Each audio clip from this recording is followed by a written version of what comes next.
faarsee bulaanillee namni kunillee miira keessaa bahamee suuraa kana sirriitti ilaala. Suuraan kun amma Abiyyi ni boo'aa jira moo dafqaa jira? Fuula isaa kanarraa maal argitan? Kasinin mul'atu dafqa moo imimmaan? Namni yoo booyu asiin bishaan gugurdaa gabbuuse jechuun imimmaan gugurdaa gabbuuse.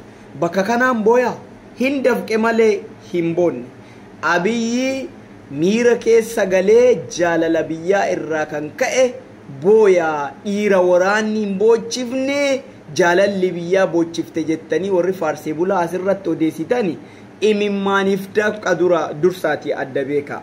Abiyyi yoo jaalala biyyaa qabaate wayin isin gaafadha warra faarsee bulaa haadholiif abboolii Oromoo ta waggaa 7 bulchiinsa isaa jalatti ilmaan isaa jalaa fixaa beelaan dararaa booyaa akkasiin suuraa irratti argitan kanatti mudhataa turaniif maaliif nagaya fiduu dadhabee? Namni jaalala biyyaa qabu biyyiti ummata malee biyyan taatu kana jala sararaa beeka. Biyya kiyyan jaaladha jechuun ummata kiyya hin jaaladha jechuudha. Ummata kee yoo jaalatte hunda dura waan isaanii godhuu dandeettu nagaa fiduudha. Itti gaafatamummaa muummicha ministeeraa yookaan bulchaan biyya tokkoof godhuu danda'u tokko hattuu ajjeeftu yookaan warra ummata fixu warra ummata saamu irraa ittisuudha. Nagaa biyyaa eegsisuudha. Boordara biyyaa yookaan daangaa biyyattii eegsisuudha. Namni kana godhuu hin dandeenye jaalala biyyaa qaba jettee yoo ati odeessitu anaaf naaf hin fudhatamu.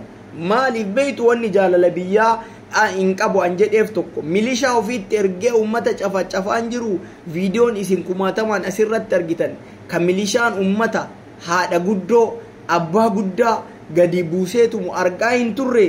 Namni ummata isaa irratti roorroo ufumaa itti ta'ee ummata isaa roorroodhaan fixu yookaan dararu akka ummanni sun gadi ba'ee beelaafuu waa dalagatee galee jireenya ofii hin geggeeffanne godhu jaalala biyyaa qaba jettanii yoo isin odeessitan kun waan wal anaaf Abiyyi nama angoo jaalatu malee nama biyya jaalatu yookaan saba jaalatu yookaan biyya jaalala biyyaa qaba jedhee hin fudhadhu.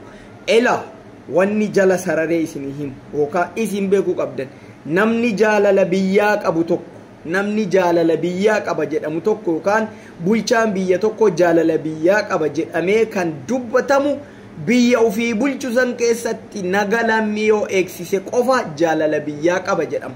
Kun fakkeessee kaameraa afootti booyee kaameraa afootti waan adda addaa haaseen kun jaalala biyyaa qaba abbaa biyyaattu akkana isa godha abbaa biyyummaa jaalala biyyummaa ni qabu akkana isin godha jettee faarsee bulaan odeessitu kun fudhatama hin qabu. Suuraan kunillee Abiyyi hin booyne ni dafqe. Viidiyoo kanammoo laayik sheer gochuun dagata.